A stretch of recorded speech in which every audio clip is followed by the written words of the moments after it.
ሰላም ጤና ይስጥልኝ ውድ የቻናሌ ቤተሰቦች እንደምን አምሽታችኋል። ዛሬ በዓለም አቀፍ ፖለቲካ ውስጥ ትልቅ መነጋገር የሆኑ እጅግ አስደንጋጭና አወዛጋቢ መረጃዎች ይዤላችሁ ቀርብ ያለው የፓኪስታኑ ጠቅላይ ሚኒስትር ሼህባዝ ሸሪፍ ስለ አሜሪካ የባላስቲክ ሚሳኤል ፕሮግራም ምን አሉ? አሜሪካ በኢራን ላይ የሰነዘረቻቸው ሶስት አነጋጋሪ ጥያቄዎች ምንድን ናቸው? ኢራንስ ለምን ደነገጠች? በሌላ በኩል ደግሞ የሩሲያው ፕሬዝዳንት ቭላዲሚር ፑቲን ለምዕራባውያን ያስተላለፉት የመጨረሻውና አስፈሪው ማስጠንቀቂያ ምንድን ነው? እነኚህን በዝርዝር የምንመለከታቸው ይሆናል። እስከ ቪዲዮ ፍጻሜ ድረስ አብራችሁን በመቆየት ዝርዝሩን ይከታተሉ። ለቻናላችን አዲስ የሆናችሁ ሰብስክራይብ በማድረግ ቤተሰብ ይሁኑ። ወደ ዝርዝር እንሄዳለን። ወደ መጀመሪያው ትንታኔያችን ስናልፍ የፓኪስታኑ ጠቅላይ ሚኒስትር ሼህባዝ ሸሪፍ ባደረጉት አስደንጋጭ ንግግር ኢራን ወደፊት በፕላስቲክ ሚሳኤል ፕሮግራሟ ላይ ለመደራደር ተስማምታለች የሚል ይፋዊ የይግባኝ ጥያቄ አቅርበዋል።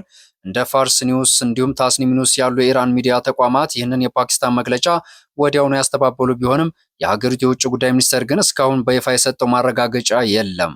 ይህም የብዙዎችን ጥርጣሬ ያባባሰው ጉዳይ ሆኖ ተሰምቷል። እንዲህ አይነት የሚዲያ ጨዋታዎች በሀገሪቱ መካከል የተፈረመውን የመግባቢያ ሰነድ መንፈስ የሚጥስና ለመተማመን የሚፈጥር ጉዳይም ነው ሲባልለት፣ ወደ ሁለተኛው ዝርዝር መረጃችን ስናልፍ ባለፉት 48 ሰዓታት ውስጥ አሜሪካ ያቀረበቻቸው ሶስት አስጨናቂ ጥያቄዎች ምንድን ናቸው?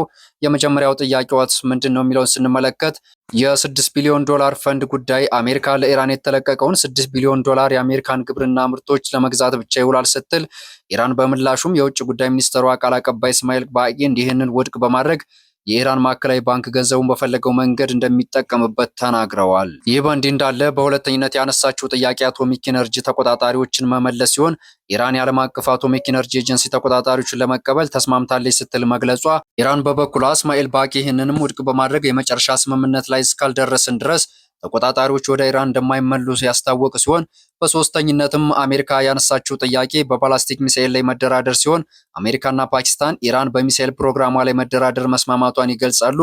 ኢራንም እንግዲህ በሚዲያዎቿ ቢስተባበልም በይፋ የመንግስት አካል እስካሁን አልተካደም። ስለሆነም አሜሪካ ተጨማሪ የፖለቲካ የበላይነት እንዳታገኝ ኢራን ጠንካራ እርምጃዎችን መውሰድ አለባት። ይህም ንግግሮችን ማቋረጥ፣ ሁለትም የሆርሙዝ ስትሬትን የባህር መስመር መዝጋት እንዲሁም የወታደራዊ ኃይል ማስፈራሪያን እንደ መደራደሪያ መጠቀም ሊሆን ይችላል ተብሏል። በዚህ ሰዓት ዓለምን እያነጋገረ ከሚገኘው ጉዳያችን ደግሞ ስናልፍ ወደ ምስራቅ አውሮፓ ይወስደናል። የቭላዲሚር ፑቲን ቁልፍ መግለጫዎች እና የወደፊት እጣ ፈንታ ምን ሊሆን ይችላል የሚለው ዓለምን እያነጋገረ የሚገኝ ጉዳይ ወጥቷል። ይህንንም በዝርዝር እንመለከታለን። እንግዲህ የሩሲያው ፕሬዝዳንት ቭላዲሚር ፑቲን በቅርብ በከፍተኛ ወታደራዊ አካሄድ ምሩቃን ጋር ባደረጉት ስብሰባ በሰጧቸው መግለጫዎች እጅግ ጠንከር ያሉ መልእክቶችን አስተላልፈዋል። ምዕራባውያንና ዩክሬንን በተመለከተ የሰጡት ማስጠንቀቂያዎች ዩክሬን በሩሲያ ላይ ድሮኖችን እንድታስወነጭፍ የሚረዱ ሀገራት የሚያስከትለውን መዘዝ ጨርሶ አልተረዱትም።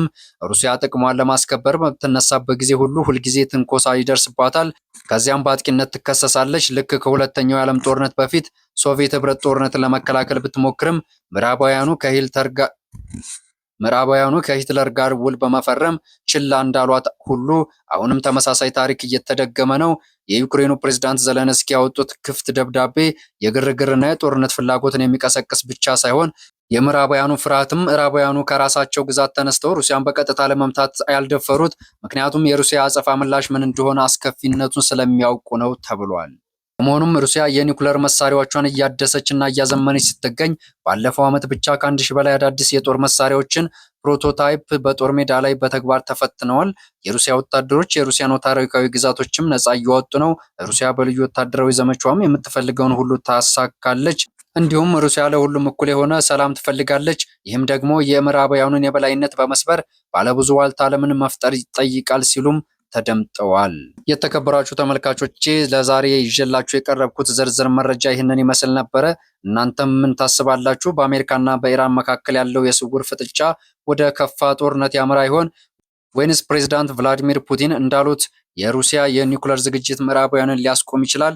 የእናንተ ውድ አስተያየት ከታች ባለው ኮሜንት መስጫ ላይ አስፍሩልኝ። ቪዲዮን ከወደዳችሁት ላይክ እና ሼር ማድረግ እንዳትረሱ። በሚቀጥለው ቪዲዮ እስከምንገናኝ ድረስ ሰላም ቆዩ።